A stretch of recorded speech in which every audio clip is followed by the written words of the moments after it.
Hashivenu Hashem Eilecho V'nashuva Chadesh Yomeinu Chadesh Yomeinu que é muito importante ver que se nós nos relacionamos com Deus, nós temos níveis de relacionamento. E se a gente for muito infantil, se a gente estiver apegado, Paulo diz assim, quando eu era criança, eu pensava como criança, agia como criança, entendia como criança. Né? Depois, agora eu sou adulto, aí eu tenho que pensar que às vezes a gente não amadureceu em algumas coisas, todos nós temos algo a amadurecer. E essa falta de amadurecimento em alguma dimensão da nossa existência dificulta os relacionamentos, inclusive com Deus. Dificulta os relacionamentos de uma maneira geral. E Deus não está isento dessas coisas dos relacionamentos. Essas dificuldades, esses bloqueios também estão presentes no relacionamento com Deus. A proposta da Cabala, enquanto mística judaica, quer dizer, esse é um ensinamento cabalístico que antes era restrito. É dizer, olha, no relacionamento com Deus, que é alguém, né, você está se relacionando com alguém, supõe que você amadureça nesses aspectos, né, e aí seu relacionamento será mais profundo, mais íntimo. Né. Então, é só para a gente entender que nós temos que avançar em alguns aspectos para podermos nos relacionar melhor com Deus e com as pessoas também, certo? Bom, agora elas estão coloridas, não é? Essas questões das cores também é só uma maneira didática, não quer dizer que a Cabala use essas cores, não. É só a tentativa de... Vocês estão vendo aí um branco, um preto e um cinza. É só para... né, dizer que há uma interação, né? Se você notar, essa primeira é o branco, que quando nós olhamos assim a luz do sol, nós não notamos as cores que compõem a luz do sol.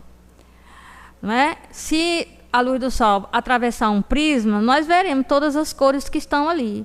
Então, essa totalidade da número 1, aí, há uma totalidade. Aí é representado pelo branco, assim como a luz do sol, você não vê distinções. E a última já é bastante colorida, porque o número 1 é da onde tudo parte, e o último, que é o número 10, tudo recebe tudo, não doa nada. A número 1 não recebe nada, e a número 10 recebe tudo e não doa nada. Certo? Então, as cores são só para mostrar a interação de umas com as outras, esses modos de estarem interligados também, só para visualizar. Não é? As cores aí não são cabalísticas, não tem nada a ver, não tem os seus sentidos aí não, só para visualizar mesmo. Então, eu terminei dizendo, as 10 sefirotes, elas se dividem em sefirotes da mente e sefirotes das emoções. Essa primeira, que é ter, não é de nenhum, não está classificada. É a coroa, né? É aquilo que está acima da cabeça, não é um membro, não faz parte do corpo humano, não faz parte, não pode ser simbolizada com um membro, por isso é simbolizado por uma coroa, quer dizer, é algo acrescido, é algo profundo, mas é uma vocação humana, é um chamado, é algo que é dado por Deus ao ser humano, mas não é próprio dele, não pode ser representado por um membro como as outras representam. Não é? Então, ela não é nem da mente e nem da emoção. Não é. Não pode ser classificada. Então, antes da gente ver as que são próprias da mente, as que são próprias das emoções, dos sentimentos, a gente vê essa daqui, que não é classificada. Então, é a mais próxima de Deus. É a fonte da vontade, a fonte do querer, a fonte do livre-arbítrio. É a vocação humana. É aquilo que é dado por Deus ao ser humano, a sua vocação de se tornar humano, de ser humano. É a coroa. Então veja, por que é representado uma coroa? Porque alguém vai reinar, ele é coroado. Quer dizer, sem a coroa, ele é uma pessoa como qualquer um de seus súditos. A coroa acrescenta a ele um poder que ele sem ela não teria, não é? Então ela representa uma autoridade, uma missão, alguma coisa que é dada àquele indivíduo que na existência é igual a qualquer outro, não tem nada de especial para reinar sobre outro. Por isso que ela representa a coroa. Então esses símbolos, essa forma de chamar as Sefirot, elas também é baseada numa coisa antiga, em que existia rei, coroa, reino, não é? Então, mostra a antiguidade desse ensinamento cabalístico. Então, coroa é aquela dimensão da vida humana que o coloca mais em contato com Deus. É a vocação humana, é aquilo que está em mim, que me é dado por Deus, um chamado que eu tenho. São aquelas características humanas que o fazem semelhante a Deus. É o livre-arbítrio, é a vontade, não é? É a fonte da vontade, a fonte do querer, não é? Da transcendência. Isso aí é isso que está em mim, que Deus me deu. Certo? Então é isso que consegue me levar para além das pressões internas ou externas. Tem o filme Coração Valente, que no final do filme, quando o herói vai ser decapitado, o algoz diz assim: grite misericórdia. E ele grita liberdade, que foi isso que ele disse a vida inteira, ele lutou por liberdade. A última palavra dele é liberdade. Quer dizer, não há nada que possa, nem uma condenação à morte, possa me tirar daquilo que é aquilo que Deus me deu, que é a liberdade, é a vontade, é querer, são os meus ideais. Pode dizer assim: eu te mato se você não voltar atrás. Eu disse: ok. Foi isso que Jesus disse. Eu te mato se você vai ser crucificado, vai ter a pior morte se você não abrir mão disso e disso. Eu morro na cruz, não tem problema não. Eu não vou abrir mão daquilo que... Está vendo? Então é algo que realmente não tem pressão interna ou externa que me tire isso. Aí é que está, né? Que tudo demais está dentro das pressões internas e externas. Essa dimensão do ser humano aí não está. Ela está além, a gente consegue superar tudo isso. Né? Então, isso aí nos faz tomar decisões independente de toda a lógica humana. A minha irmã, ela me diz assim, a minha irmã Isaura, diz assim: imagina uma pessoa que já nasceu pobre ainda faz voto de pobreza, pois se eu tiver que fazer algum voto é de riqueza. Né? Que a pessoa que faz o voto de pobreza vai colocar os bens em comum com uma comunidade que também coloca os bens em comum. Aliás, teve gente que se assustou da última vez que eu disse: no cristianismo coloque 100% em comum. A pessoa me perguntou se tinha que entregar tudo, então o pastor, eu digo não, só se o pastor entregar tudo também para você, não é? Quer dizer, a gente coloca os bens em comum com uma comunidade que todos colocam em comum, não sou só eu que coloco tudo em comum, não é? Certo? Então, quer dizer, a gente toma decisões que não tem a ver, que olhando assim de fora não tem lógica. Todo mundo quer a prosperidade, quer um salário melhor, quer alguém chegar e dizer assim: tudo que eu receber eu vou colocar em comum para outras pessoas, que também todos vão usufruir. Mas é uma coisa louca. Isso é fruto de quer dizer, tem a ver com isso aí. Às vezes, para mim, eu sei por quê. Eu posso até não saber explicar para as pessoas, porque não faz parte da lógica do cotidiano. A lógica do cotidiano é o inverso da minha decisão. Né? E agora, interessante, na Cabala é o arrependimento aquilo que faz o ser humano se conectar com o Keter. Essa atitude de dizer assim: eu tenho que estar além, eu tenho que ter a graça de Deus em tudo que eu faço. Existe o erro, existe o pecado. Então, veja bem, os místicos, quanto mais próximo de Deus, mais eles se sentiam pecadores. E não era por um excesso de escrúpulo, nem por moralismo, não. É porque quando se está mais próximo da luz, se vê mais as coisas. Então, quando a pessoa diz assim, mas eu não faço nada errado, essa pessoa aí está longe de Queté. Ela se sente muito certa. Eu nunca matei, nunca roubei. O que eu faço de errado? Não faço nada. Enquanto que um Francisco de Assis, uma Teresa d'Ávila, se sentiu os mais pecadores de todos. Paulo é o chefe dos pecadores, né? Não fazia nada errado, mas era o chefe dos pecadores. É o arrependimento. A pessoa é iluminada e aí diz assim, poxa, eu não preciso que eu faça um ato escandaloso, não é preciso que eu cometa um crime. Eu não dou conta de realizar o que Deus espera de mim. Eu não dou conta de realizar. Eu não preciso ter uma ação para me lembrar. Eu sou uma pessoa pecadora. Né? Está em constante arrependimento. Entenderam isso aí? Certo. Agora eu não estou correndo, não. Vocês podem... Teresa de Calcutá, né? Ela tem aquele livro dela, tem esse exemplo. Ela disse que a noite escura dela é de 50 anos. A noite escura de 50 anos. Teresa de Calcutá. Teresa de Calcutá, que a gente pensava que 50 anos de noite escura, Teresa de Calcutá. Então, agora nós vamos para as ciferotes da mente. Então, o que é que nós vimos, né? Nesse lugar bem aqui fica difícil para eu me voltar para o quadro. Nós vimos Queté, né? E agora nós vamos ver as três que são da mente, começando pela número 2. Rokhmah, sabedoria. Essa ciferote é responsável pela inspiração e criatividade. Quer dizer, é aquela dimensão do ser humano que é da inspiração ou criatividade. Eu não estou falando sobre nada que esteja fora do ser humano. Estou falando sobre aspectos do ser humano. Certo?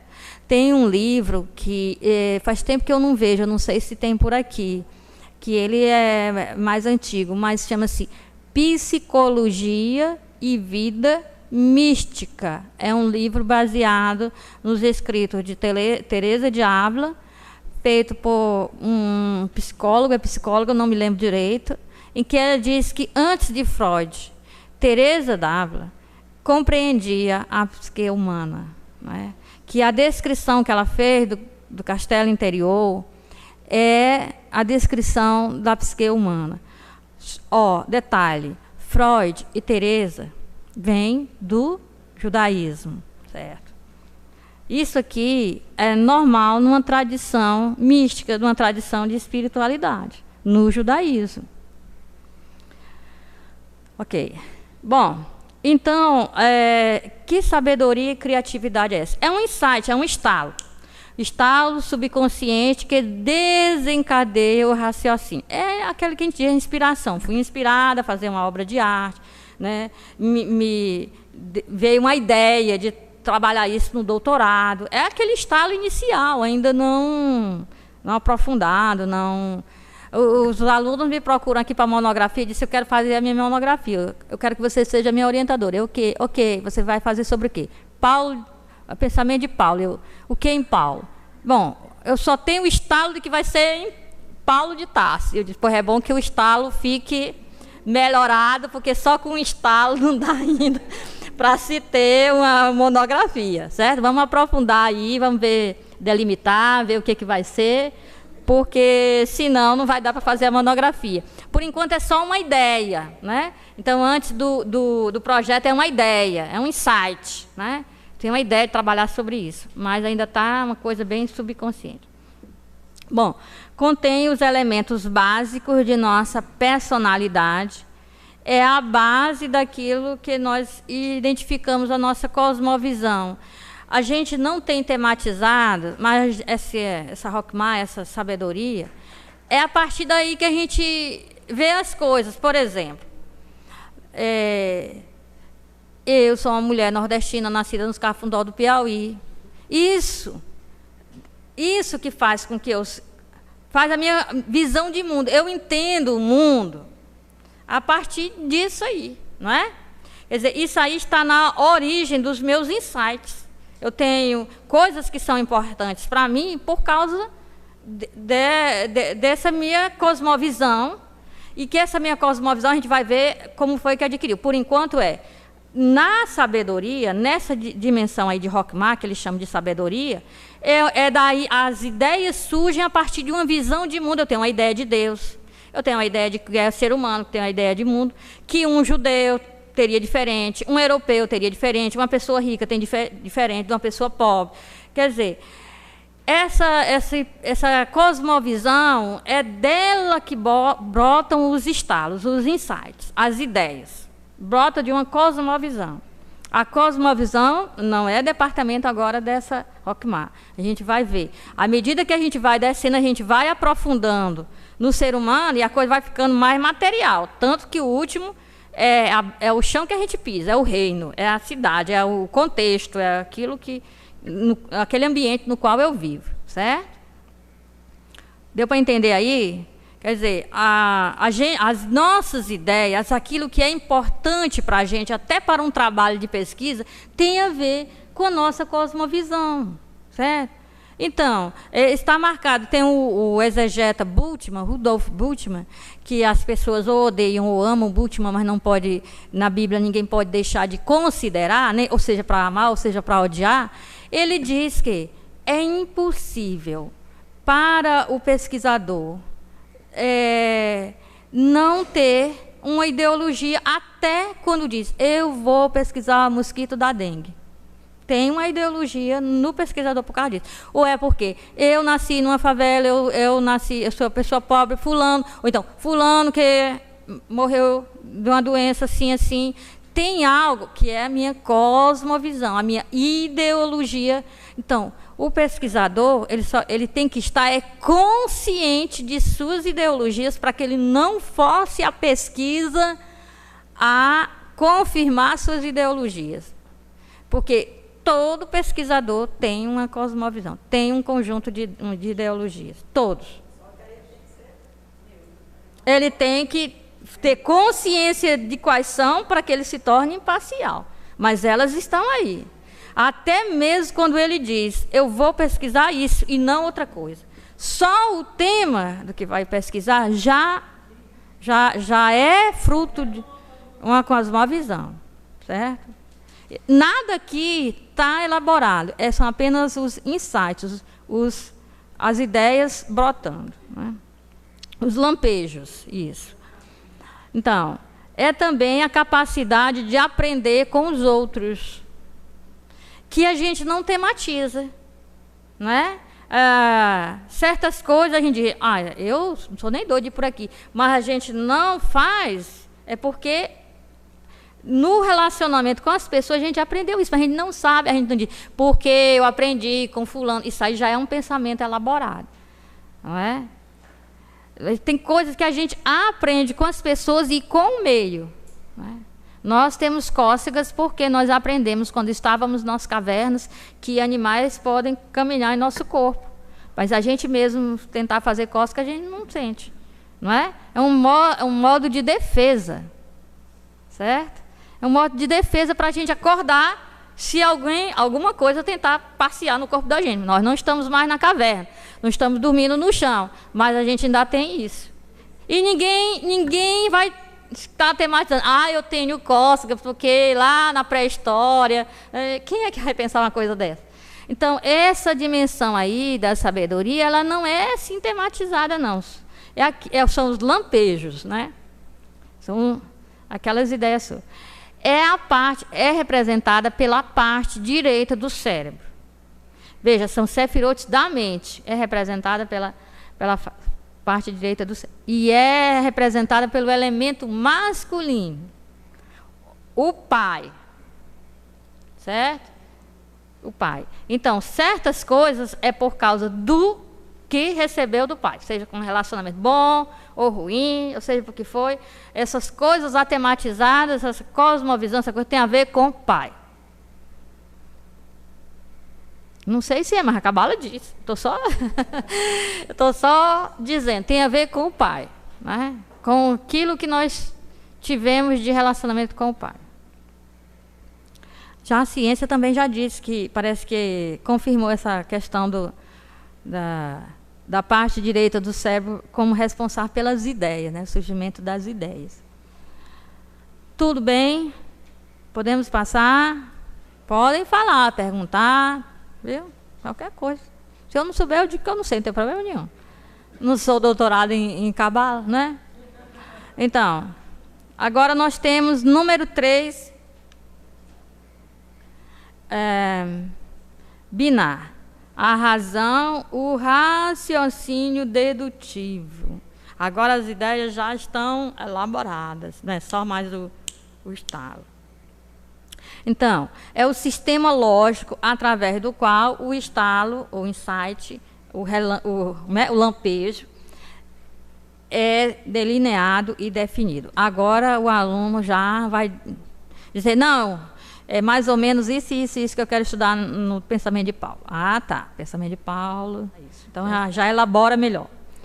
É a habilidade inerente a cada ser humano de sintetizar, racionalizar, fazer distinções lógicas e tal. Então, aqui a coisa já é tematizada. Você já consegue explicar para outro. Já faz para si. Então, veja, é muito comum se pedir para que as pessoas contem sua história pessoal. Uma pessoa diz assim, eu queria entrar na comunidade, eu acho que Deus está me chamando. Fale aí do seu... Escreva. Que aí obriga a pessoa a raciocinar, a rever, a ter que explicar. Para os místicos, é muito importante você narrar. Ninguém vai entender, não tem nada não. É importante que se narre a experiência mística, para que você possa elaborar em forma de raciocínio. Teresa diz, todos têm que contar, têm que narrar, né?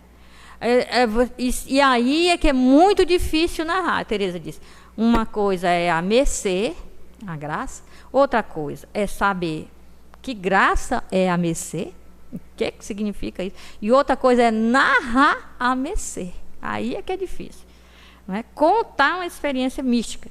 Então, a forma de se contar uma experiência mística é exatamente dessa parte aí. Eu preciso tematizar, explicar para o outro, porque eu vou estar compreendendo para mim mesmo também aquilo que está acontecendo comigo. Os relacionamentos têm que se explicar alguma coisa. As mulheres reclamam que os homens não querem conversar sobre o relacionamento. Tem que se conversar sobre o relacionamento, porque é nessa hora que a gente tem que falar, que a gente compreende, porque aí força a desenvolver esse raciocínio, não é?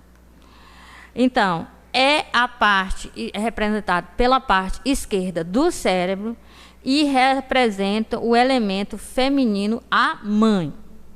Tá? Então, para os cabalistas, não sei se é verdade, a mulher é aquela que consegue colocar as coisas de forma elaborada, porque ela consegue usar com muita tranquilidade as duas partes do cérebro ao mesmo tempo. Então, ontem mesmo eu estava vendo uma coisa. A moça que trabalha lá em casa, ela estava segurando um celular assim, dando conselhos para a filha adolescente dela e não gostando de algumas coisas. Enquanto isso, ela estava colocando várias verduras lá numa panela para refogar. E isso ela aqui, aí ia lá na pia, cortava outra coisa, isso aqui tudo falando, dando conselho.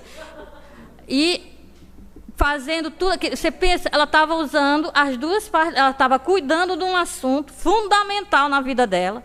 E já coloca o celular exatamente quando precisa, não é? Do lado que precisa colocar. E aí vai usando o outro lado para fazer a comida e, no fim, se perguntar se ela está...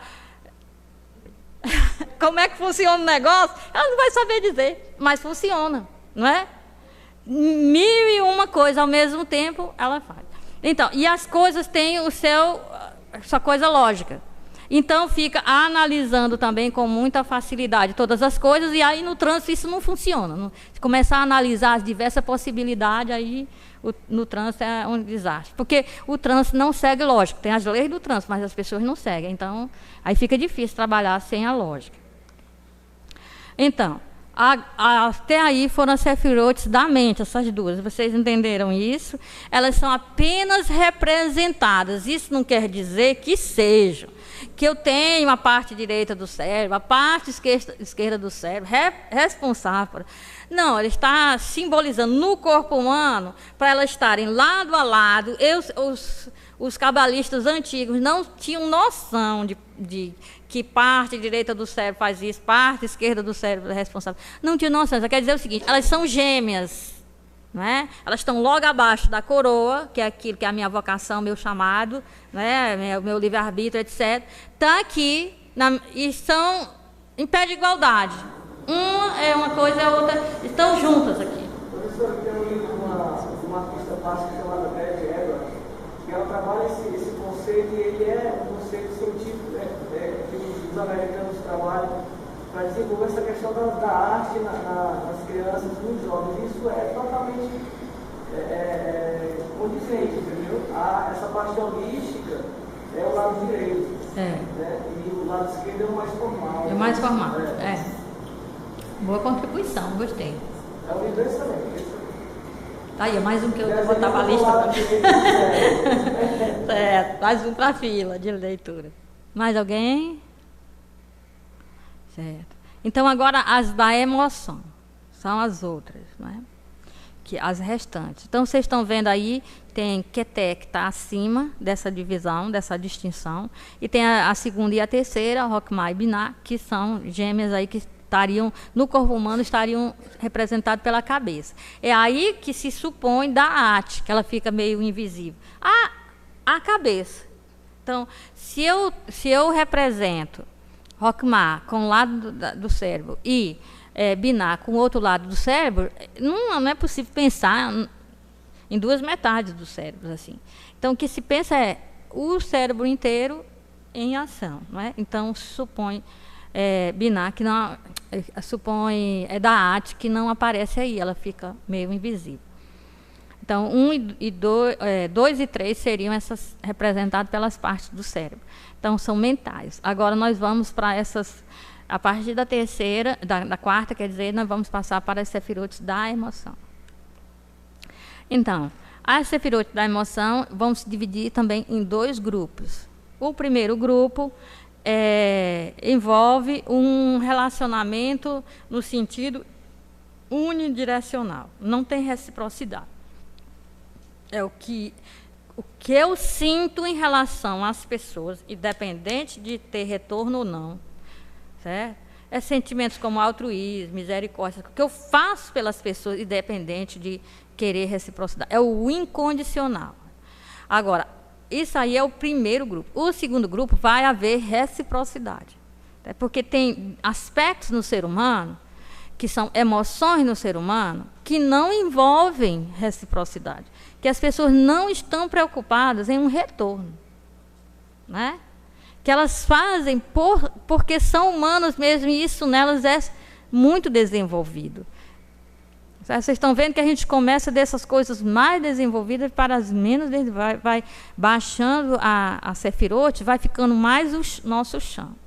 Mas o que é bom é que no judaísmo, como nós somos uma rede de...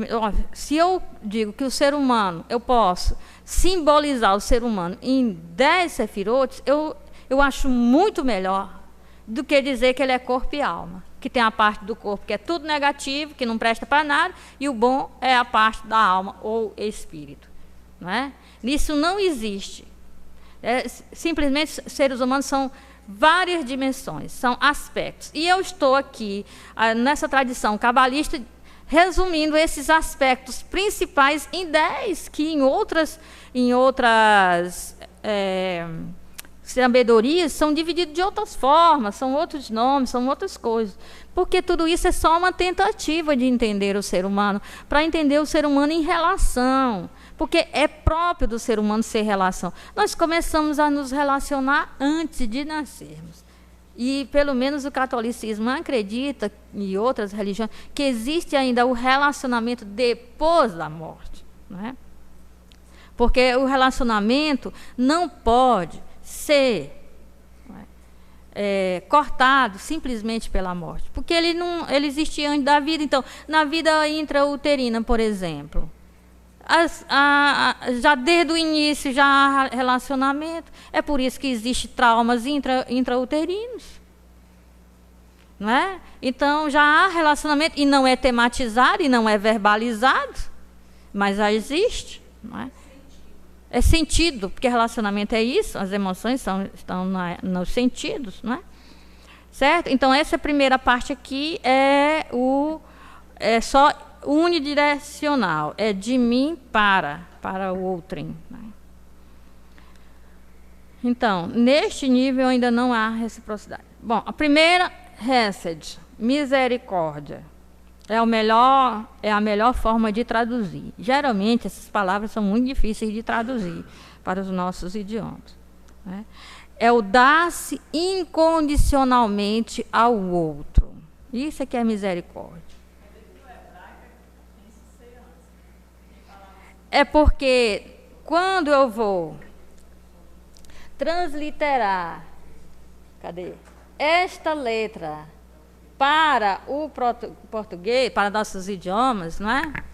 Quando eu vou transliterar, ela é um som bem gutural. E esse CH é igual do schmach, do alemão. Ele é gutural. Então, não é chesed, é hesed, certo? Então, hesed nós não temos no nosso idioma. Para o espanhol, é o rota, né? Vocês, Padre Jesus, vão usar o rota aí para traduzir, para transliterar. Hesed, né? Então, é o dar-se incondicionalmente ao outro. É abrir-se para o mundo. É interessante que esse doar-se ao outro, a uma causa, a alguém, não é? Esse ato de Jesus de doar-se, por exemplo, ele é visto como expansão. É porque eu não me contento comigo. Eu faço igual uma fonte, eu jorro para o outro. Né? Aí é a expansão incontrolável, eu tenho que jorrar, eu tenho que ir além de mim. Né? Então, eu vou além de mim, me entregando por uma causa, por alguém, pelo bem da humanidade, pela fraternidade universal, por amor a alguém. Então, isso aí e não necessita que se façam isso comigo. É porque é um impulso incontrolável em mim, faz parte de mim. Por isso que o egoísmo é complicado. Porque é aí que a pessoa vai além de si, é quando ela jorra. Quando ela serve ao outro, ela está em doação ao outro. Para os cabalistas, é a emoção básica do ser humano.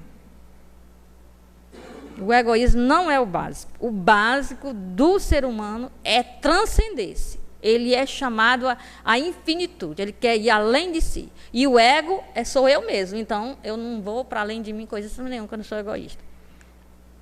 Então, só que como tudo na Cabala tem o seu lado bom e tem o seu lado que não é bom.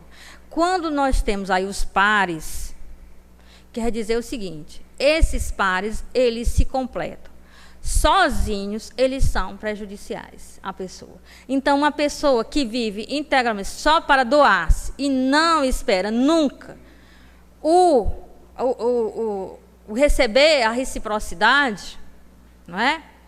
Ele é doente, né? Vai ao esgotamento, ao aniquilamento, né? E vai adoecer. Então, a gente vê que Jesus, por exemplo, ele sempre foi do misericordioso, doar-se aos outros. Eu não vim para ser servido, eu vim para servir. Mas é uma pessoa saudável. Tem hora, mas vocês não puderam ficar vigiando, acordados comigo por 1 hora? Né? Cadê a parte de vocês para comigo, não é? Certo? Então, se a pessoa viver só de misericórdia, ela vai aniquilar-se como ser humano. É preciso equilibrar isso. Vai levar ao esgotamento, porque ela jorra para o outro e não fica com nada para si. Ela não tem um retorno. Aí, então, ela não se preenche. e é representada pelo braço direito, né, do corpo humano. Tudo bem? Podemos? Vocês estão muito calados. Fico aqui preocupada com o que se passa na cabeça de vocês. Certo. Bom, Gevurah. Poder, julgamento severo. Incrível que o que está em oposição, né, à misericórdia é o julgamento severo. Que é em oposição, mas ao mesmo tempo é o que equilibra. Sozinho é um desastre, mas junto com a misericórdia é positivíssimo. É positivo, é muito bom. Então, é o recuo das forças para dentro de si. Doou-se demasiado, jorrou para o outro, agora conteve. Espera aí, não pode ser assim também não. Então, não controlada, a Gevurah, pode ser fonte de ódio ou de medo. Na Cabala, o ódio está muito próximo do medo. Então, quando a pessoa não se controla, ela não controla esse julgamento severo, não controla esse poder que ela tem, essa força que tem, ela pode ser uma pessoa medrosa, porque vai dizer assim: jorrei para o outro, né, me desgastei, me esgotei, me aniquilei, agora tranco. Aí não tem mais essa ida ao outro. Então eu temo não ser amada, eu temo não ser querida, temo não agradar. Não é? E cada ação minha é pesada e medida com um julgamento severo, minha e dos outros. Né? Se não estou sendo besta demais, se não estou, né? Então, é interessante. Vocês não acham, não? Eu acho que está aqui. Então, e aí pode levar ao ódio, porque o jorrar para o outro sem reciprocidade, não é? Pode levar ao rancor, né? Que é isso que ele quer dizer. Então, mas também é positivo, porque é a superação das próprias contradições, é a autodelimitação, para poder atingir uma meta específica. Aqui teria a tal da ascese. Certo? Aqui seria isso, seria: eu controlo emoções, eu estou no controle de mim mesma, né? Eu sei até onde eu vou. Então, isso aí é importantíssimo. Eu sei quando me doar, quando estou me doando demais, que se eu me doar demais, eu invado o espaço do outro, eu jorro tanto que não tem espaço para o outro ser. Né? Então, claro que em nós isso não existe separadamente. Tudo isso está junto, mas aqui é de modo didático, pedagógico, a gente separa. Tá certo? Mas isso nós não agimos só por misericórdia, ou só no autocontrole. Nós não temos isso, nós temos tudo junto. Não é? Então, sem Gevurah, nós não atingimos metas. As pessoas dizem assim: quando você foi para a Espanha, você viu isso, isso, isso? Não, por quê? Porque eu estava estudando. Ah, mas não acredito que eu fui para estudar. Quando eu for para fazer turismo, ou quando eu for para fazer uma peregrinação, eu vou para... Mas eu fui para estudar, eu tinha que aproveitar todo o meu tempo para estudar, porque era a única oportunidade que eu tinha, eu não via outro tempo. Então, eu estou para estudar, então eu abro mão de certas coisas. Gostaria de ter conhecido, mas eu não tinha dinheiro, não podia gastar meu tempo. Depois, aí, quando eu consegui o meu doutorado, eu vejo como que eu vou fazer as coisas, que tipo de diversão, ou que leituras, ou que coisas eu vou fazer. Mas tem que ter metas. E isso quem faz é Gevurah. Eu faço um julgamento, eu peso e meço as coisas, digo, agora isso. Isso é que é o importante. Só que isso sem Hesed é uma desgraça. Mas também Hesed sem isso também é uma desgraça. Né? Então, a Gevurah é a fonte de energia para a justiça, para vencer os inimigos internos e externos. Os sábios cabalistas, eles perguntam assim, qual é o homem forte? É aquele que vence a si mesmo, porque inimigos exteriores é muito fácil de vencer. Agora, os que estão dentro de si é que são difíceis. Não é? Então, e não é um vencer porque eu elimino, porque uma coisa típica disso aqui, Paulo diz assim, bom, eu tenho um espinho na carne. O que é espinho na carne? Tem algo que me incomoda, que eu não gosto em mim. Já pensaram mil e uma coisa sobre o que seria esse espinho na carne. Paulo não disse, então não dá para adivinhar. Ele tem algo nele que ele não gosta. Pediu a Deus que tirasse. E Deus disse, te dou a minha graça. A graça para você conviver com isso. Colocar isso sob controle, não é? Seja lá o que for. Autodomínio, tranquilidade, não é? Conviver com aquilo que a gente não gosta, saber como conviver com aquilo que a gente não gosta na gente. É o braço esquerdo. Diga. Esse espinho na carne de Saulo, Paulo, seria um pecado dele? Ó, já disseram que é porque ele era gay. Já disseram que é porque ele tinha um problema físico, no olho, não enxergava. Já disseram tudo. Sabe de uma coisa? Paulo nunca disse. Então, só dá pra gente saber, ou pelas cartas de tarô, brincadeira, né? Já que eu sou feiticeira. É uma pena, eu não sabia que eu era feiticeira, senão eu teria comprado um tarô e eu tinha montado uma barraquinha bem aí na hora do intervalo. Mas, brincadeiras à parte, Paulo nunca falou o que era. Então, nós não sabemos de que nível era, se era físico, né? Se era emocional, né? Se era um temperamental, ninguém sabe. Ele disse que um espinho na carne é uma expressão semítica, porque as pessoas não sabem que Paulo pensa em hebraico, pensa igual um judeu, né? Um espinho na carne é uma coisa mínima, é uma frepinha que entrou no seu dedo, debaixo da sua unha. É minúscula, mas incomoda pra caramba. Você não consegue pensar em outra coisa, a não ser que é uma unha encravada. É uma areia, caiu um cisco no seu olho. É isso. Incomoda, não é nada. Os outros nem veem, mas te incomoda pra caramba. É isso que ele quer dizer com espinho na carne. Tem alguma coisa aí que está no meu corpo que eu não, né? Está em mim como um espinho no meu corpo.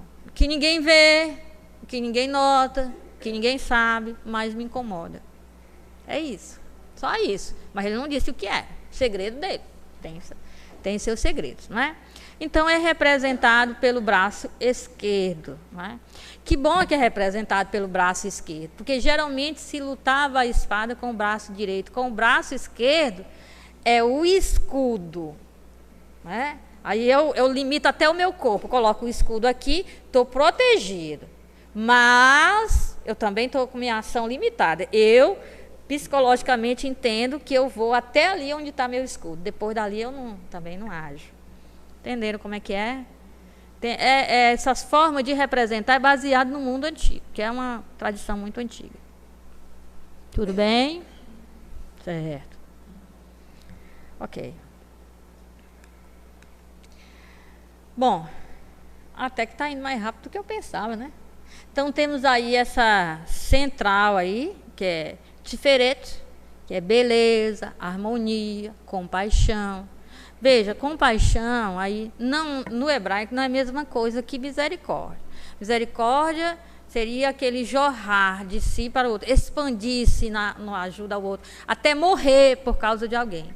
Isso aí é misericórdia. Compaixão é você sentir com a pessoa, né?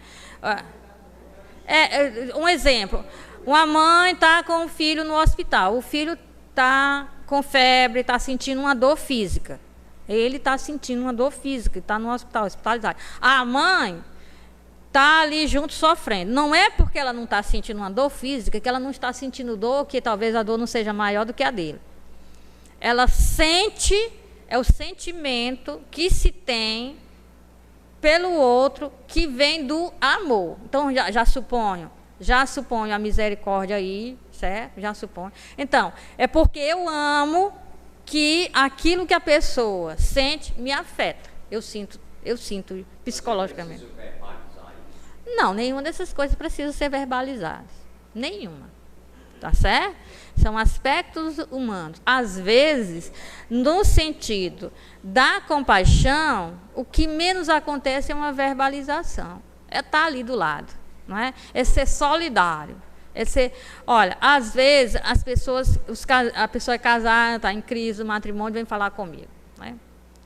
E eu disse assim, olha, então veja, um parente meu veio falar comigo, que estava, né, quase separando e tal. Eu disse, olha, eu não sou a pessoa mais indicada para te ajudar, porque eu não me casei. Então, fala com teu irmão, né, casado, que pode te ajudar melhor, que ele compreende. Eu disse assim, não vou falar com ele não, porque ele vai dizer que isso tudo é besteira minha.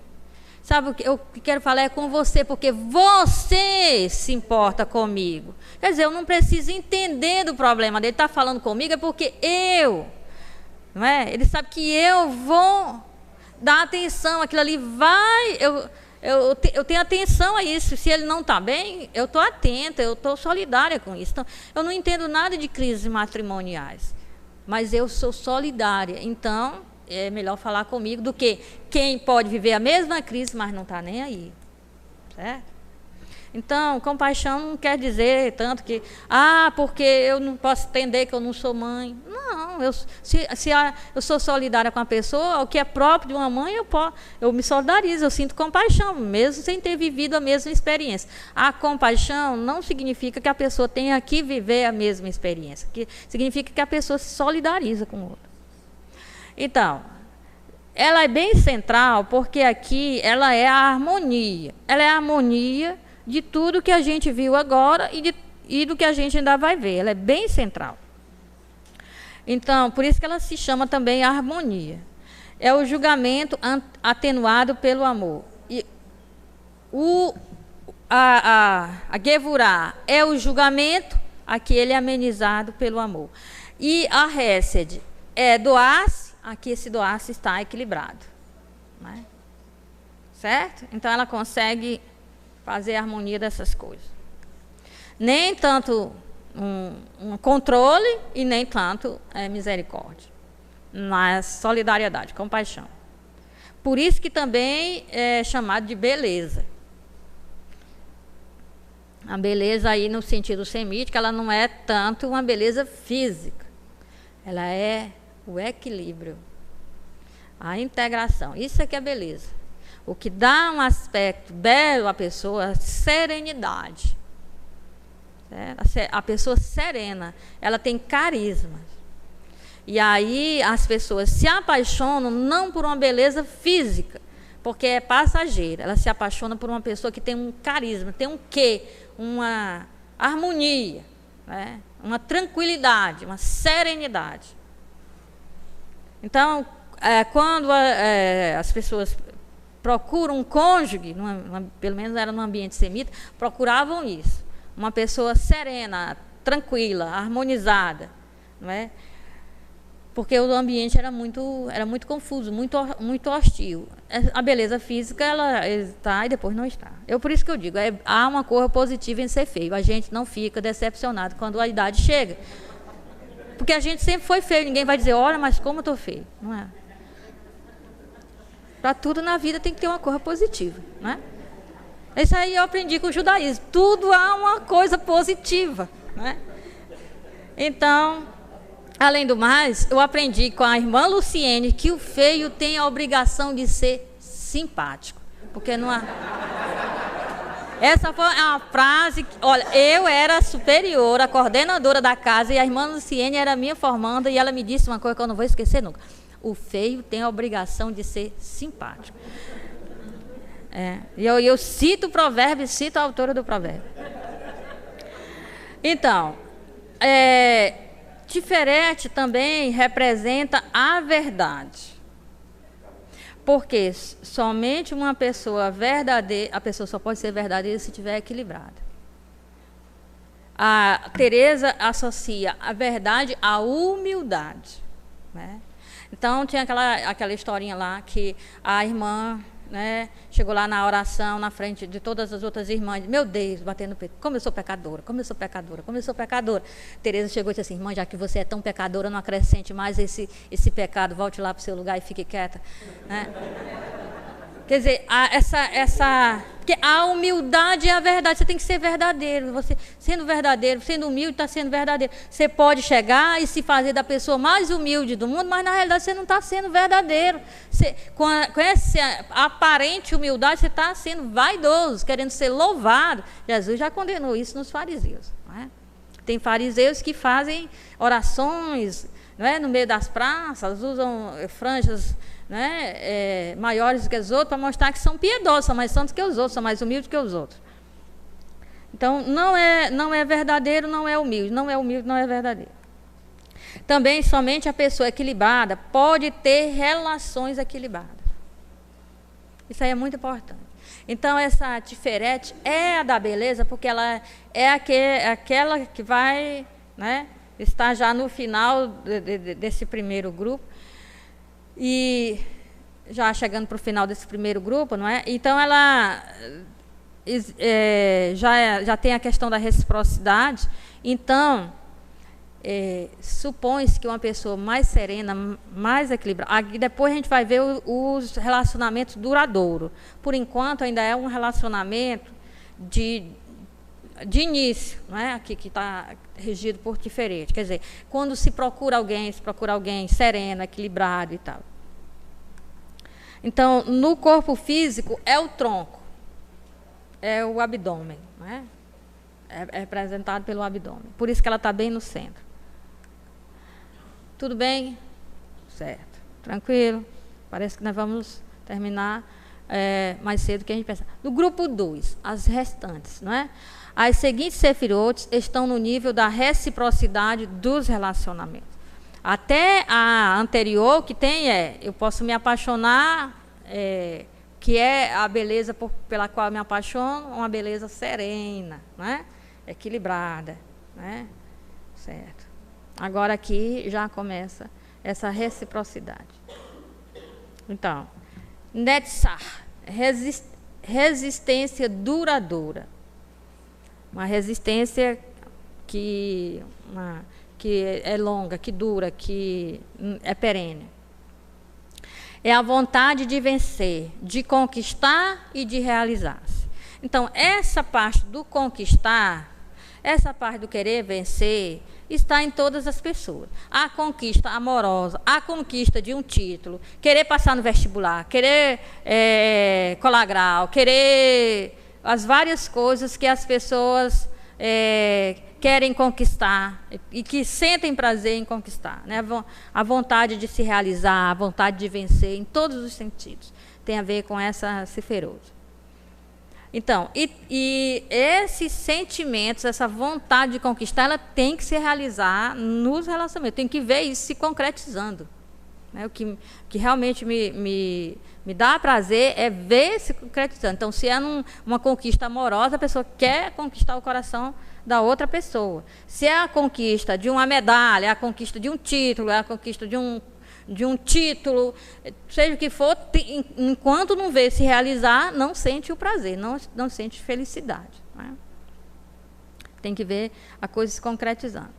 Então, significa sair das limitações do nosso próprio ser e entrar no mundo do outro. Então, tentar ver como é que se faz, quais são as estratégias para se conquistar tal coisa. Tudo isso aí tem a ver com essa Seferot. É a perna direita do corpo seferótico, representa a perna direita. Não é? Quando diz perna, diz desde o início até o final do pé, a perna inteira. Certo? Seria isso. Tá tranquilo ainda aí? Tá? Vocês estão muito calados, então nós não temos muita coisa. Eu achei que ia ter muita confusão aqui, não está tendo nada, então vamos seguir, né? Certo? Deu para vocês entenderem que nesse grupo das Seferot, da emoção, tem os dois grupos, né? Deu para ver? Esse aqui é o da reciprocidade. Aí tinha aquele outro, ó. Cadê? Só voltando aqui um instantinho. Esse outro, primeiro grupo, é o dar-se de forma unidirecional. Eu não exijo reciprocidade. No âmbito da misericórdia, etc., não tem reciprocidade. Então, é necessário para o ser humano ter aspectos do entregar-se sem limite, do jorrar para além de si, do dar-se ao outro sem querer reciprocidade, mas é saudável os aspectos que quer a reciprocidade. Então, veja, um amor paterno-materno pelos filhos, né? É Hesed, ele dá-se incondicionalmente, como disse até o meu amigo Sérgio, vai amar sempre o filho, independente se ele o ama, se não. Mas, no nível da reciprocidade, ele sente prazer, sente felicidade, se for correspondido. Que ele vai amar incondicionalmente, ok, mas na efetivação do relacionamento, na concretização do relacionamento, ele se sente feliz. Diga, Zé Carlos. Estava esperando acabar todas as bolinhas, mas eu fico me perguntando como que então na prática, conscientemente, misticamente, eu integro isso, eu vivo isso, não sei como, sem separar, digamos assim, os momentos, as reflexões, mas como que eu poderia, na dimensão mística, vivenciar essa espiritualidade da Cabala? Então, o que ele está fazendo é o seguinte, acabar. Ser humano é relacionamento. Entre todos os relacionamentos, nós somos chamados a um relacionamento profundo e íntimo com Deus. Não para manipulá-lo, né? Mas porque é o nosso chamado, nos sentimos, isso nos traz realização pessoal. Isso faz com que a gente se torne verdadeiramente humano. E isso é extremamente nossa realização, não é? Certo? E é o propósito também, a meta, é o sentido da nossa vida. Mas nós temos diversos aspectos na nossa existência. Esses aspectos, se eles não forem integrados, se eles puxarem mais para um lado do que para o outro, nós teremos problemas nos nossos relacionamentos, inclusive com Deus. É isso. Por isso que a Cabala quer que se deixe iluminar pela luz divina, perpassando esses aspectos, amadurecendo, aperfeiçoando, já que perfeição é a palavra-chave, aperfeiçoando esses aspectos para que os nossos relacionamentos sejam mais sinceros e verdadeiros, inclusive com Deus. Qual é o problema? O problema é que todos nós temos esses diversos aspectos, mas nós não pensamos sobre isso. E aí, nós cometemos vários deles, nós nos machucamos, nós machucamos as pessoas. Está entendendo? Então, não existe esse ser humano perfeito que vai conseguir integrar tudo isso. Certo? Mas as pessoas precisam saber. Porque a gente tem, por exemplo, no cristianismo, você tem que ser misericordioso. Tá, ótimo. Mas só misericórdia, só ela, só misericórdia, sem reciprocidade, eu me acabo, não me realizo como ser humano. Porque o ser humano, ele recebe também do outro. Então, de Deus, de um cônjuge, de filhos, de amigos, seja de quem for, ele tem que receber amor também, ele tem que receber misericórdia também, está entendendo? Então, porque parece que nós pontuamos isso aí. O que a Cabala está dizendo é, olha, nós precisamos nos conscientizar que isso está em nós, nós precisamos nos conscientizar que nós temos que aperfeiçoar certas coisas em nós, que equilibrar certas forças em nós, para a gente não se desgastar nem desgastar o outro, para a gente não sofrer nem fazer o outro sofrer, para que a gente possa se relacionar adequadamente, o mínimo adequado possível, certo? Em vista de que amadureça, sabe? Porque às vezes a gente exalta um aspecto desse, como se isso, o que a Cabala está dizendo não é que você ser misericordioso é agradável a Deus. É agradável a Deus que você seja misericordioso, mas que você não invada o espaço do outro, porque você se doa tanto o outro, que o outro não tem espaço. Você se jorra tanto, que não tem para onde o outro jorrar. Sabe? Então, é agradável a Deus que você seja misericordioso, se você também tiver o outro aspecto, conter suas emoções, equilíbrio. Agora, se é agradável a Deus que você se contenha, mas não ao ponto de você ser egoísta. E assim vai. Está entendendo? O que acontece é que nos nossos relacionamentos, a gente enfatiza um aspecto ou outro e a gente se machuca e machuca a outra pessoa. A gente não se realiza nos relacionamentos. Certo? Então, quando algum aspecto é pontuado mais do que o outro, em vez do equilíbrio, a gente não se realiza. Diga. Tem a referência do pai e a mãe, né? Então, o comportamento dessas pessoas, baseado nisso, e todas as emoções, os exemplos dentro de casa afetam esse comportamento. Pois é, eu cito pai e mãe, porque primeiro, são os relacionamentos mais fortes na minha vida, já que eu não tenho um cônjuge, mas que quem estivesse falando aqui era uma pessoa casada, ia estar marido, esposa, etc., filhos, né? Eu não cito filhos, porque não os tenho. Né?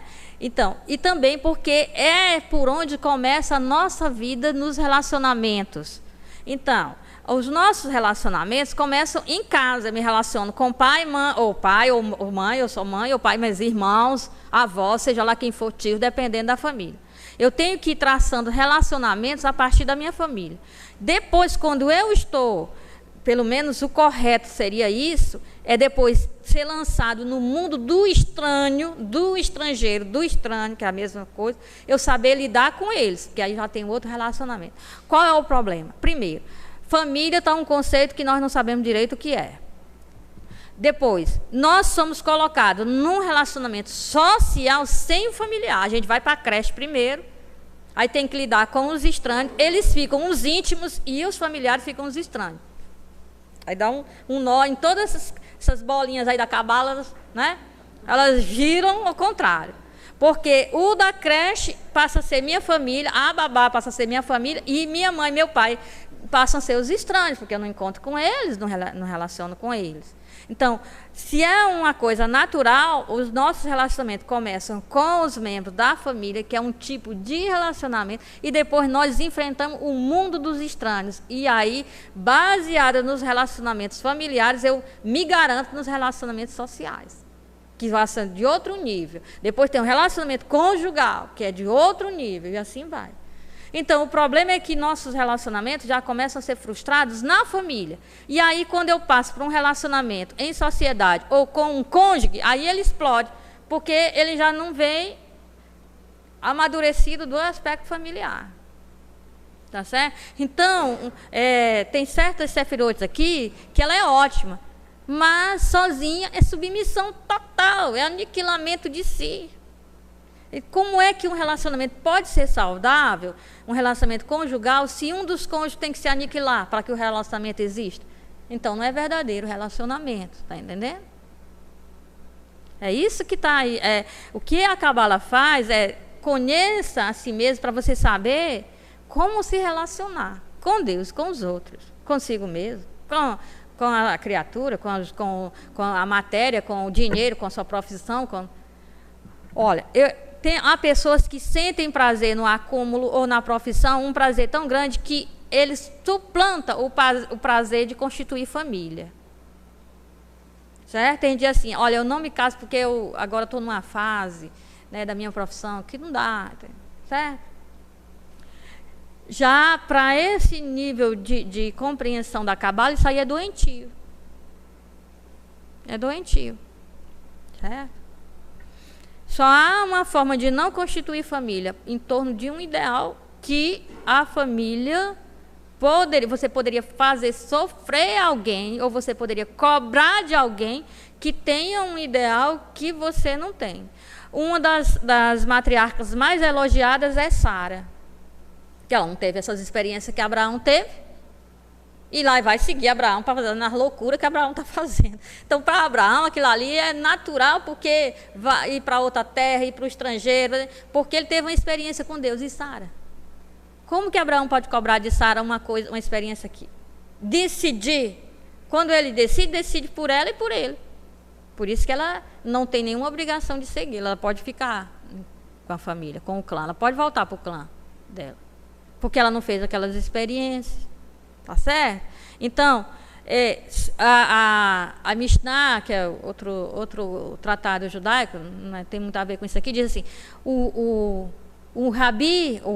escriba, o judeu que está na diáspora, ele pode não se casar, adiar o casamento, se isso vai comprometer a prática da Torá.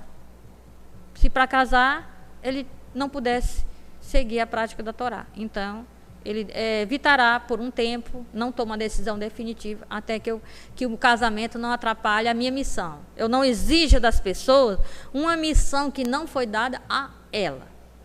Certo? Então, o número 8, eu já falei disso aqui, né? Netchá, resistência. Perna direita do corpo, já. Conquistar, realizar-se. Então, Ruth. Eu tinha um colega chamado Ruth Moshe, né? A empatia, o zelo de Moisés, ao pé da letra, a palavra, o nome dele, né? Então, relacionamentos duradouros, aqui é o nível do relacionamento duradouro, matrimônio, manter-se numa missão, numa vocação, uma coisa durável, né? Relacionamentos duradouros dependem também de nossa habilidade de criar um espaço interno para aceitar o outro. Porque no início do relacionamento, eu não sei, eu imagino coisas sobre o outro. Vocês sabem que a Cabala diz, cuidado, que as coisas estão aí, a realidade é casca, a verdade está lá dentro da casca. Então, você quer conquistar, foi isso que a gente viu, conquistar, não é? Entregar-se, etc.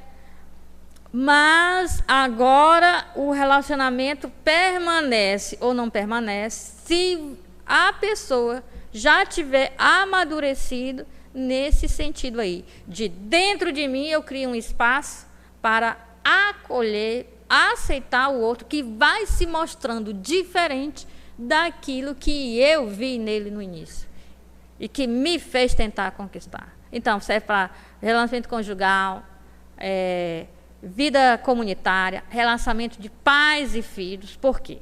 Aí é que está o problema do relacionamento familiar. Pai vai se relacionando com o filho de uma forma, ele vai ficando adulto e aí ele vai se tornando outro. Ele vai se tornando independente, ele vai querendo construir a vida dele. Tem que pai e mãe criar dentro de si um espaço para ir aceitando as mudanças que o filho vai... Ele vai escolher exatamente para se casar com a pessoa que você não gosta.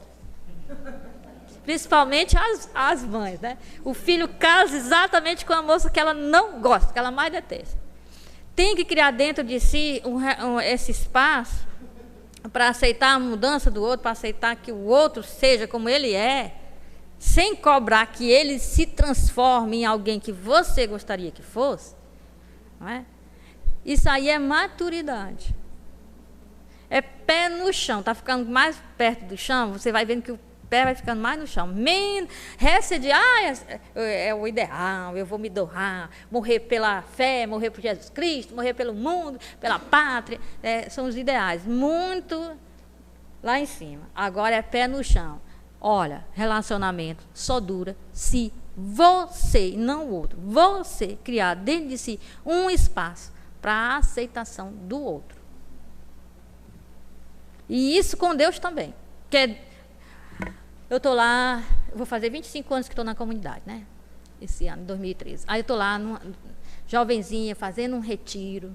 Aí as irmãs me dão aquela passagem, né? Pedro, apacenta as minhas ovelhas. Né? Aí aquilo me faz via lágrimas, aquela passagem bíblica, né? Quando eu vou orar essa passagem.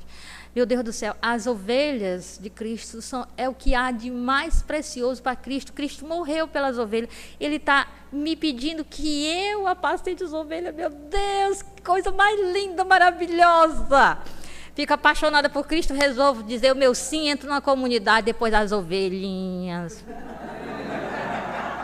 Mas que ovelhinhas maravilhosas. Você diz assim, em vez de morrer por elas, eu estou com vontade de vê-las todas morrendo. Tá certo? Então, as pessoas têm que abrisse, só fica se cair a ficha, se disser as coisas não são como eu pensava, meus ideais, eu realizo com os pés bem no chão, não tenho que cobrar de ninguém, eu tenho que me transformar, certo? A Cabala é um trabalho sobre si, não é sobre o outro, é sobre si. Não é para a gente estar ouvindo, dizendo assim, mas fulano precisava estar ouvindo isso. Não, eu preciso mudar algumas coisas em mim. Então, salienta a humildade, mas também representa submissão. É aqui que está o problema. Se for só esse rod, o relacionamento fica, um é submisso, eu aceito o outro, né? Eu tenho que criar um espaço dentro de mim para que o outro seja, naquilo que ele é. Sem nunca dar um grito? Não é possível. Você não aguenta. Você ser submisso, esse relacionamento não existe. É só você que abre mão? É só você que tudo bem, para não ter confusão, para não ter separação, eu aguento. Não. Certo? Tem que ser equilibrado com outra atitude. Isso aqui, qualquer coisa dessa é positivo, sozinho, sem equilibrar com o outro, é negativo. Certo? Elas estão em pares. Tem que ser equilibrado. Tá? É a perna esquerda do corpo. Quer dizer, o relacionamento não pode ser manco. Ele tem que andar com duas pernas. São duas pessoas que caminham juntas, igual a duas pernas. Certo? Relacionamento é assim, duas pessoas caminham juntas, como a gente anda com as nossas duas pernas. Então, não é correto que é uma perna só, porque aí já não é relacionamento. Tenha que aguentar. Não há relacionamento se for só uma dessas pernas. Não há. Certo? Não há duas pessoas caminhando lado a lado, quando uma tem que sempre só ela abrir mão das coisas, criar um espaço para entender o outro. Não existe relacionamento. Isso é uma mentira. A pessoa está se enganando. Para o meu casamento não se acabar, não, o seu casamento não existe mais se você tiver que se manter sempre nessa atitude. Ele já não existe. Então, para que ele exista, o outro tem que estar lado a lado com você. Entenderam por que são as pernas que representam? Não tem nada a ver com perna, não. É porque, quer dizer, assim como a gente está andando aqui, Deus fez duas pernas para a gente andar, a gente, quando caminha nessa vida ao lado de alguém, a gente tem que estar lado a lado mesmo. Ok? Certo. Eu posso ser cruel, mas é porque tem uma dessas sefirotes que ela age mais na minha vida do que as outras, certo? E assim como todo mundo. Tá, então aqui Yesod, fundamento, base. Agora já é a base na qual eu piso, já não tem mais membros do corpo humano para representar, já é o chão. Né? O chão, eu não ando flutuando no ar, não tem corpo humano flutuando no ar. Ele anda num chão. Então, que chão é esse? Que sustenta, né? Representa o poder da conexão, a força procriadora. De gerar filhos mesmo, ao pé da letra é isso.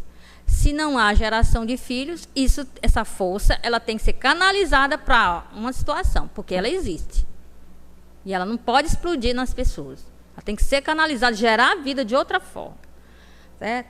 Então, representa o tipo de relação onde todo ser está envolvido. Porque é o chão que eu piso, supõe o meu eu todo. Né? É o prazer espiritual e físico. Teresa escandalizava, porque ela dizia que se relacionava com o Jesus humano, com a humanidade de Jesus. Que ela era apaixonada. Hoje eu posso dizer na sala de aula, eu não estou nem aí para você. Eu estou apaixonada pelo bonitão da Galileia. Os alunos já estão acostumados a falar no bonitão da Galileia, né? Aquele judeu bonitão e tal. Meu marido, meu amor, tá? Meu bem. Todos os meus alunos já estão acostumados com isso. Mas Teresa dizer isso naquele tempo, que era apaixonada por Jesus, era complicado. Né? Certo? Então, quer dizer... Nesse relacionamento, o relacionamento recíproco, né, num chão que a gente pisa, ele é prazeroso, seja de amizade, seja conjugal, os prazeres são diferentes, mas é prazeroso. E mesmo o relacionamento espiritual, o relacionamento com Deus é prazeroso. Ou então não é relacionamento. São níveis diferentes de prazer, mas tem que ser, tem que trazer felicidade. Mas se eu não me sinto bem no celibato, na comunidade religiosa, o que eu estou fazendo lá? Não tenho nada para fazer lá. Ser frustrado nos meus relacionamentos, o que eu estou fazendo lá? Tem que ser feliz. Certo?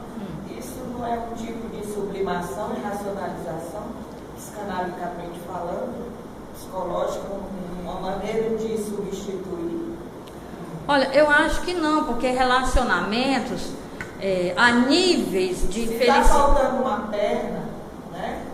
Se você não caminha com outra perna, você tem que escolher uma bengala ou um bastão para você poder se apoiar.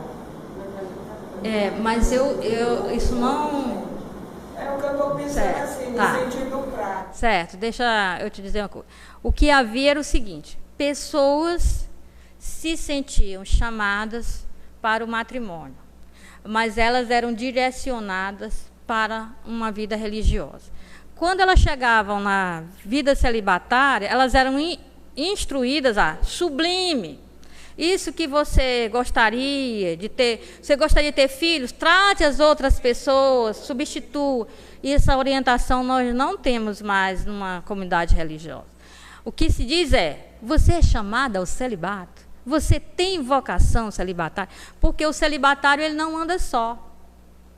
Não tem sentido o celibatário estar só. Ele não tem relacionamento conjugal, nem em nenhum dos níveis desse relacionamento. Mas ele tem a comunidade, a nova família. Porque também as pessoas que não se casam, mesmo sem ter feito a opção de ser celibatário, elas não são infelizes necessariamente só porque não se casaram. Existem muitas pessoas que não se casam e gostariam de ter se casado, e só não se casam, principalmente mulheres, por uma coisa numérica. Existem poucos homens, mais mulheres, e é proibido a poligamia. Só isso. A primeira coisa é essa. Certo? Né? Uma das coisas é essa. Então a pessoa tem que saber o que fazer com isso. Não é questão de eu vou transferir para outra coisa. Não transfiro não. É porque essa vida comunitária que eu escolhi, esse celibato, que eu me sinto chamada, isso me faz feliz. Não estou transferindo nada. Eu escolhi assim, eu quis assim, eu me sinto feliz assim. Se eu não me sinto feliz sendo assim, então eu deverei sair da vida comunitária. Certo? Agora, a ciferote das duas pernas é a anterior. Isso não quer dizer que eu não me relacione com pessoas com quem eu tenho que caminhar lado a lado. Então, veja, eu estou numa comunidade, eu tenho que abrir mão, as pessoas fazem coisas que eu não gosto, que eu não espero delas, etc. Eu tenho que criar dentro de mim um espaço para aceitar essas pessoas. Mas, se só eu tiver que abrir mão, a comunidade, as outras pessoas podem tudo, e eu é que tenho que ser misericórdia, ter compaixão, etc., eu não vou dar conta, eu vou me esgotar e me frustrar. Eu caminho lado a lado com pessoas. Eu me dou, eu faço muito por essas pessoas, e essas pessoas têm que fazer por mim também. Elas fazem. Eu vejo no dia a dia, não é? Então, eu tenho aulas para coisas que as minhas irmãs não têm que fazer. Mas aí elas veem o meu sufoco quando eu vejo elas já resolveram uma coisa para mim. E às vezes não sei quem foi. Estava lá, eu tinha que faxinar tal lugar. Quando eu chego lá, está limpo, perfumado, maravilhoso. Quem foi, eu nem sei. Nem sei qual delas foi. É um carinho que se faz. Aí é caminhar lado a lado, e não é conjugal. Porque o caminhar lado a lado não significa simplesmente conjugal. Quer dizer que eu estou a caminho junto com alguém. Ou no nível de filia, de amizade, ou no nível conjugal. No meu caso, não é no nível conjugal, é no nível de amizade profunda, em que as pessoas se amam e fazem, abrem mão de certas coisas, estão no sufoco pelas outras, porque sentem amizade mesmo, um amor de amizade. Então, não estou transferindo. Sabe? Não tem essa coisa, eu tenho que tratar meus alunos como se fossem meus filhos, porque eu gostaria de ser mãe. Não, meus alunos são meus alunos, eu trato bem, sou amiga deles, não é? como eu tenho a idade de ser mãe deles, posso até tratar, mas não transfiro, né?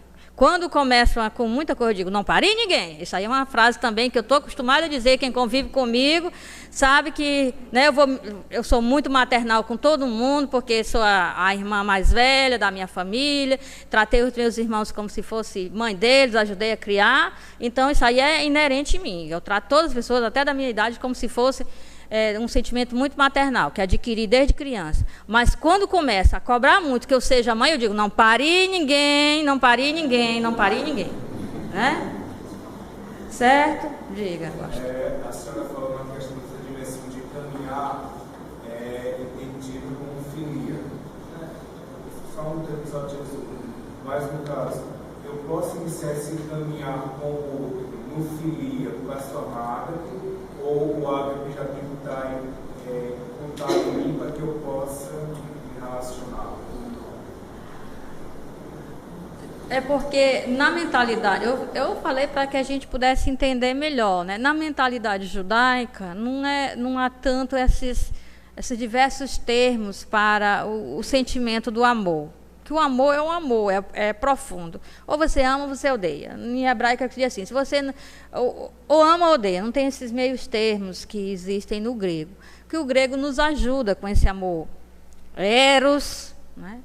Que não é o sexual. Eros quer dizer, alguém me cativa pelo carisma, não quer dizer que seja paixão, não é? O Deus me cativa, o projeto de Deus me cativa, não é? Não tem tanto isso. Filia, que é a amizade, e o ágape, que se chama ágape, em hebraico seria a melhor forma de dizer hesed. Se eu transfiro hesed para o grego, seria melhor ágape. O ágape é aquele doar-se, jorrar de si, não é? Certo? Que na dimensão grega não seria igual ao hesed, porque ágape supõe reciprocidade também. Né? E hesed em hebraico não supõe reciprocidade. Não interessa. Para judeu, para Jesus morrer na cruz pelas pessoas, independe. Se as pessoas aceitam isso, se elas reconhecem isso, se elas agradecem por isso, independe. Isso é hesed, está entendendo? Então, numa dimensão de falar de forma grega, o que mais parecido com hesed é ágape, só que ágape exige reciprocidade. Também porque o grego, ele vai como se fosse degrau do amor. Começa com eros, se torna uma amizade, depois vem o ágape. Em hebraico isso não existe. Isso tudo está junto. Né? Então, você tem que sentir hesed, você tem que dar para as pessoas, mas você tem que saber acolher o que vem das pessoas. Tem que deixar as pessoas fazerem alguma coisa por você. Sabe? Tanto errado como se eu me doasse todo pela minha comunidade e nunca deixasse ninguém fazer nada por mim, não, porque eu tenho que me doar. Eu seria uma louca. Né? Ou então eu seria uma louca se eu quisesse que sempre minha comunidade fizesse tudo por mim e eu nunca fizesse nada por ela. Eu seria uma louca também. E assim é no casamento. Se a esposa faz tudo pelo esposo e não quer o retorno, ela está doida. Sabe, se ela só quer o venha a nós, como diz a minha mãe, só quer o venha a nós, o vosso reino, nada. Né? Só o venha a nós, também ela está errada. Só cobrar do outro, só cobrar, também está errado. Né? Então, nessa dimensão hebraica, não existem níveis. De amar, eu começo assim, depois me torno assim, depois chego assim. Não. Ele só está dizendo, olha, você tem um aspecto do amor que é doar-se, mas cuidado. Você tem que restringir um pouco. Né? Você tem que saber também acolher. Então, tanto é positivo. Essa primeira aqui, que é tudo dá-se, não recebe nada de ninguém, como é positivo essa aqui. Tudo recebe, não dá nada para ninguém. Mas só que elas têm que estar em equilíbrios. Ela tem que estar... Essas duas, você vê, isso aqui são pares que se equilibram. E essa não é equilibrada. Essa é equilibrada por essa, e essa por essa. Tudo pode ser positivo e negativo, se não tiver em harmonia. Se você exagera um ponto, já. Ok? Então, é o prazer espiritual e físico, estreito vínculo entre dois seres humanos. Ou entre o ser humano e Deus. Por isso que em hebraico, berit, tanto é casamento como aliança feita com Deus. Casamento, um homem e mulher se casam, é berite. A aliança que Israel fez com Deus, Deus com Israel, berite. Certo? Ele não vê impedimento para se dizer isso. Porque o relacionamento espiritual e o relacionamento com outra pessoa, isso tudo está no mesmo nível. Deus é alguém, eu me relaciono com alguém. Quando eu me relaciono com alguém, esse alguém me decepciona, ou então não estou me relacionando. Esse alguém faz coisas que eu não entendo e que eu não gosto, ou então não estou me relacionando. Então, como é que eu me relaciono com Deus? Deus nunca me surpreende? Eu nunca fico com raiva de Deus? Eu nunca fico decepcionada com o que eu peço uma coisa, ele não faz exatamente o contrário? Por que eu não vejo a pessoa ruim, malvada, fazendo mal para todo mundo se dar bem, e as pessoas boas não conseguem, sabe, só fazem sofrer, sofrer, sofrer? Eu tenho que me decepcionar. Eu tenho que brigar, eu tenho que xingar, eu tenho que dizer eu não entendo nada, eu tenho que chorar nesses relacionamentos. Ou então não estou me relacionando. Né? E na Bíblia está cheio disso. Senhor, não é possível. Até quando? Está lá na Apocalipse. Até quando? Né? Vou ter que aguentar certas coisas. Né? O Senhor não faz nada. Salmo 44. Gente, lê o Salmo 44. Nós todo dia somos levados ao matador. A gente sofre por teu nome. Tudo que a gente passa é por causa do teu nome. E você nem aí para nós. É o salmista dizendo para Deus. Salmo 44. Lê. Não é?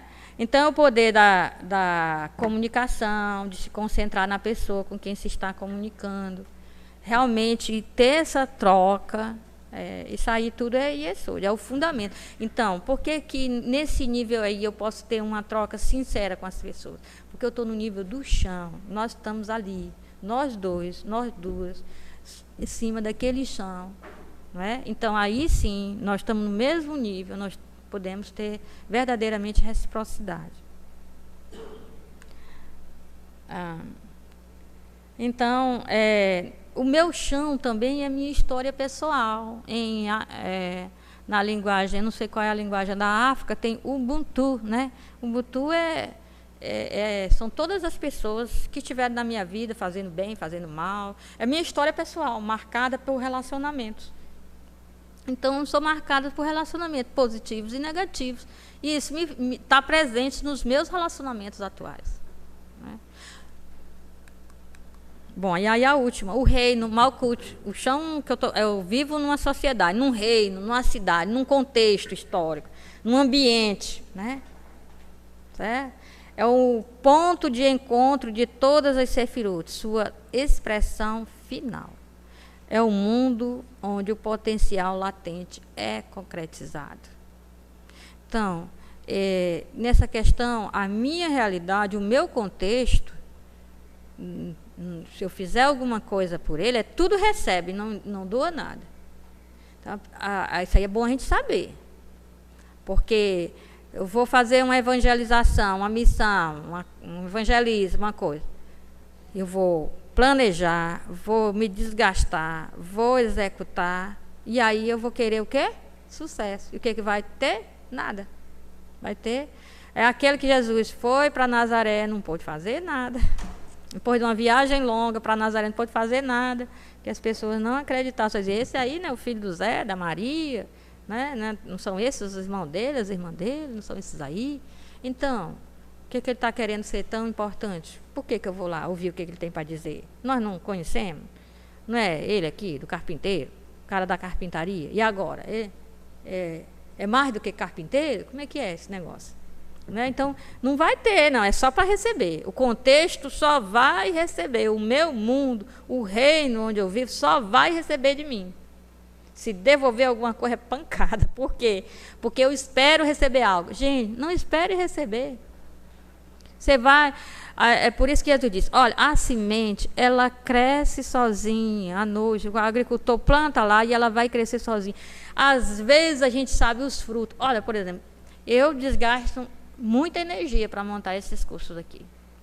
Tem gente que vê pela internet, tem gente que vê por DVD, tem vocês que não fazem parte do meu dia de some. Eu não sei o que isso deu certo. Malkut, não espero receber nada. Sabe por quê? Porque não vai. Alguém um dia vai dizer, foi bom, mas é uma coisa assim, extraordinário. Isso é porque já tem outro relacionamento comigo, está em outro nível de relacionamento comigo. Se não, os anônimos entram e saem desses cursos, dessas coisas, e não tem nada de volta, não. Malkut é só para receber. Não espere receber nada. Certo? A gente se frustra até com o din-din. Quando a atividade é remunerada, a gente se frustra com tudo, até com a remuneração. Malkut não lhe dá nada, só recebe. Ele é um mero recipiente, como símbolo do receber. Esta Sefirá não tem nada de próprio. Tudo está aí para ser transformado. Você pode transformar esse mundo num reino de fraternidades. Se todos se empenharem, pode. Porque esse mundo está aí para receber, para ser transformado. Se não está transformado ainda num reino de fraternidade e paz, é porque a gente está trabalhando pouco. Porque ele é como a argila na mão do olho. Ele vai tomar a forma que a gente der. Porque ele não tem nada de próprio. Todo pode ser transformado. Não é? É o último elemento de uma corrente que inicia na vontade divina e encontra sua realização neste mundo. Então, é a forma como Deus acaba agindo através da interpelação. Por que a Cabala vai privilegiar tanto o relacionamento profundo? Diz, olha, se você amadurecer esses aspectos, se você integrar esses aspectos, se você não tratar esses aspectos, um deles mais positivo do que o outro, mas ver o que há positivo em tudo e o que há negativo em todos eles, se você conseguir integrar isso em relacionamentos, você terá um relacionamento profundo com Deus. Por isso que o pensamento hebraico não tem o êxtase, não tem você ficar fora de si. Não é? Mesmo que seja o mesmo fenômeno. Êxtase é uma palavra grega, quer dizer, estar fora de si. Não é? Isso não existe em hebraico. O que existe é que você fica muito dentro de si e aí a luz divina perpassa todos esses aspectos de você mesmo. Então o fenômeno pode ser o mesmo, mas a compreensão do fenômeno é totalmente diferente. Certo? Quer dizer, é você que vai descer as profundezas do seu ser e lá vai perceber a luz divina perpassando todo o seu ser. Você vai encontrar-se com Deus nas profundezas do seu próprio ser. Certo? Então, na dimensão grega, parece assim, que você foi tirado de dentro de si e levado para Deus. E nessa dimensão aqui da mística judaica, não. Deus está lá dentro de você mesmo, você tem que ver essa ação de Deus nesses aspectos da sua vida. É um conhecimento de si, antes de tudo. E aí aprofunda os relacionamentos. Aqui é automático. Não é assim, eu vou me relacionar bem com Deus para que eu possa me relacionar bem com as pessoas. Não. Você vai deixando Deus agir e você vai amadurecendo como pessoa humana nos seus relacionamentos. Aqui e com as pessoas e com Deus ao mesmo tempo. Por isso que eles não se isolavam. Eles viviam em comunidade. Porque é mais fácil o relacionamento conjugal do que o relacionamento com a comunidade. Ela é muito mais difícil, exige muito mais da pessoa. Certo? Porque são várias pessoas que você não conquista, que você não teve aquela fase do querer conquistar, que você se apaixonou e tal, tal. Não existe isso na comunidade, não. Você é jogado na comunidade que já existe e que virão novos membros que você não escolheu. Relacionamento conjugal, a pessoa escolhe. A pessoa sente que eu vou ser feliz com fulano. Numa comunidade, não. Vai vir a pessoa que Deus chamou para ficar na comunidade exatamente quem você detesta. Mas quem você ama exatamente é que não tem vocação e que vai embora da comunidade. Sabe? Existe um outro nível de maturidade, que a gente tem que ter muito preparo para isso, porque senão a gente não dá conta. Tem gente que tem vocação, mas não dá conta de uma vida dessa. Não tem preparo psicológico para isso, afetivo. Não é? Pronto.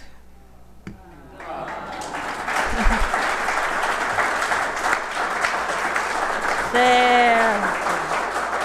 Obrigada.